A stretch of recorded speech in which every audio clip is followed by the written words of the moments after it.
Good morning, pond lovers. How are we all today? I hope we're all well. Yes, today, as by the title and thumbnail, we are going to be trying to fit a float switch on the main pond. Now, I said in previous videos that I'm going to try and show you a very cheap way to do it. Very cheap. Now, let's have a quick look at what we've got. So, I've got a little green box here, and this came all the way from China on Temu. This is the float switch. That section can angle with a clicker depending on where you need it. That clips to something, and that's your float switch. In this box also comes a little tap, which might come in handy. But what I've had to purchase separately is one of these. You guys probably won't need one of these because you'll set it up correctly from the beginning, but if you did follow my trickle in system video and set something up similar, this adapter is what you need. It is 4mm to 3/4 inch. I can't remember the exact millimeters, but I found out that is what the pipe needs to be for that. So that cost me a whole £7 something, almost £8 I think it was.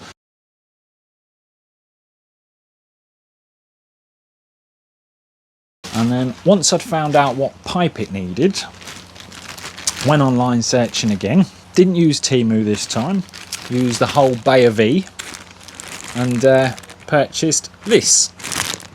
Now this is also made in China.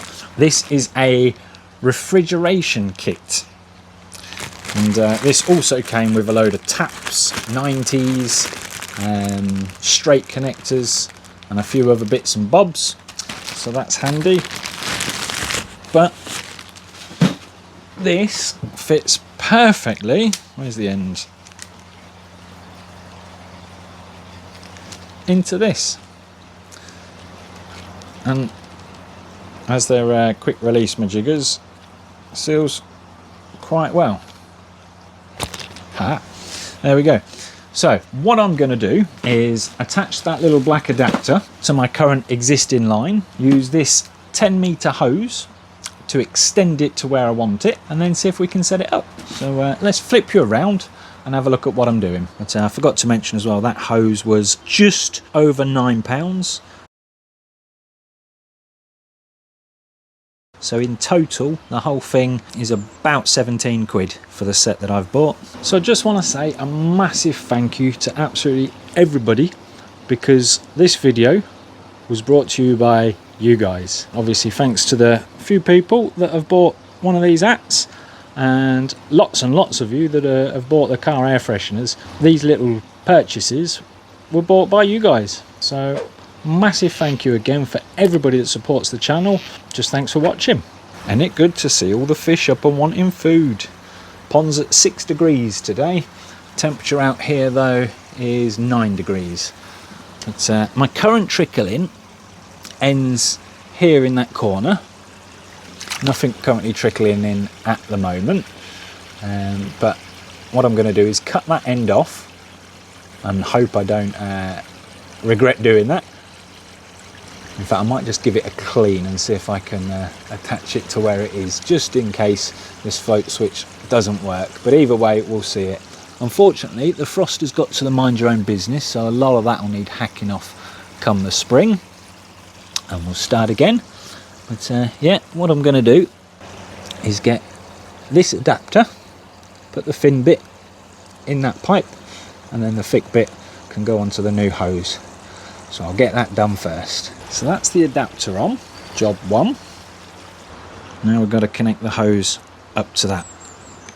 Nice jug of hot boiling water always helps with things like this. Okay, so that fitting was the wrong fitting. Luckily I have a bag of fittings kicking about in the cupboard and one fitted. So that is now all connected up. I'm just going to quickly turn the water on, make sure there's no leaks at that point, and we have flow. Water's coming out of there and no leaks on there, so that was the right fitting. That's good. Some bad news though. The freezing of the water lines has busted me switch imaging, so I've got to swap that out now as well. Luckily it doesn't leak when it's done up. Apparently it does. Okay, switch that out today as well. Blooming thing. Right, next job.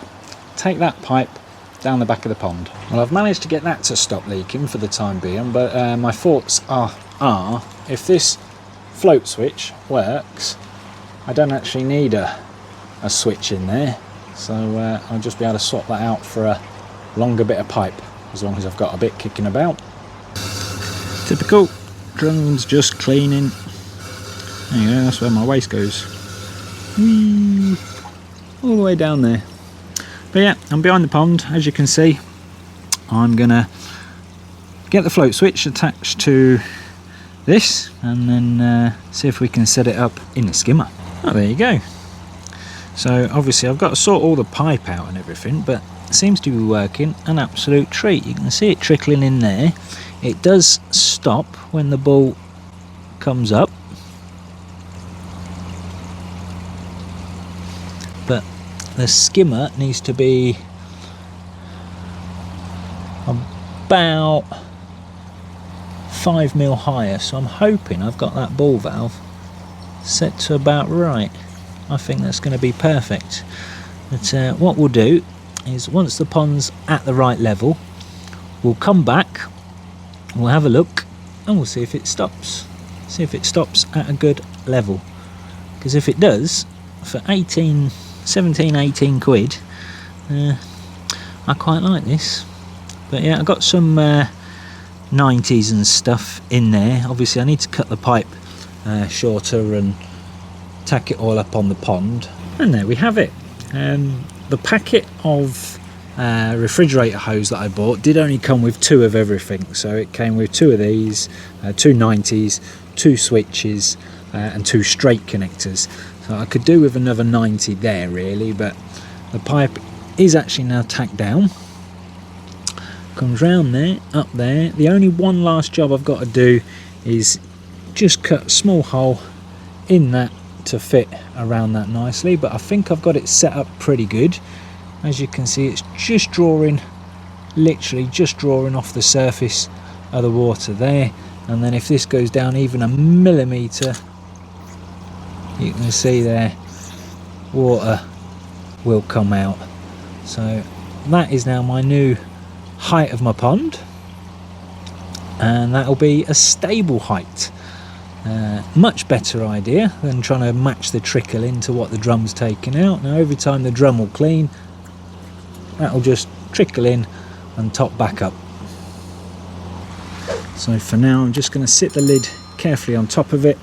Because of how tight I have this, that ain't going to blow away. That's well wedged on there, hopefully. But yeah, so that's all done. I can't see any leaks, so I think we're good all round there. The on and off switch that I've got round that side on the float switch, that's the one that came with the float switch. But speaking of leaks, the leak up here is also now fixed. So I've got one of the float switches that come with the ball valve, sorry, that come with the refrigerator hose, and that can now turn on and off nice and easy. I really like that switch. I might actually swap that one out for one of them. Much better switch, but we'll see if it starts leaking or whatnot over time. If it doesn't, I've got one more spare one that came with the kit in this little bag here, and jobs are good on that one. So yeah, all in all, successful project. Let me know what you think down in the comments. As I say, for what, 17, 18 quid, can't grumble at that. And I could have saved myself a fair whack of cash. Well, I say a fair whack, I could have saved myself a few more pounds, because I think there was a 5 metre one for just short of £6, like £5.98, and I could have easily got away with that, because the bit of pipe's literally going from this corner to that corner, and then a couple of bits 90s and whatnot around, and obviously a couple of bits on the new ball valve that's no longer leaking. So all in all, I've probably used, what, that's 2.4 meters there, but it's not even going all the way. So with the 90s and everything, we'll say 2.4 meters there and a couple of inches up there. I only needed 3 meters, and whether they do one that short or not, I don't know. But as soon as I found out that was the hose I needed, I typed it into eBay, and that was the first cheap one that come up. So that's the one I went with. But yeah, absolutely brilliant. The fish are all sitting at the window. I've been in the filter house just to double check. We're actually up to 7 degrees in the pond today, and because they're all here asking, they are going to get a sprinkling of food. They're not getting all of that. I'm just getting a teeny tiny bit on there.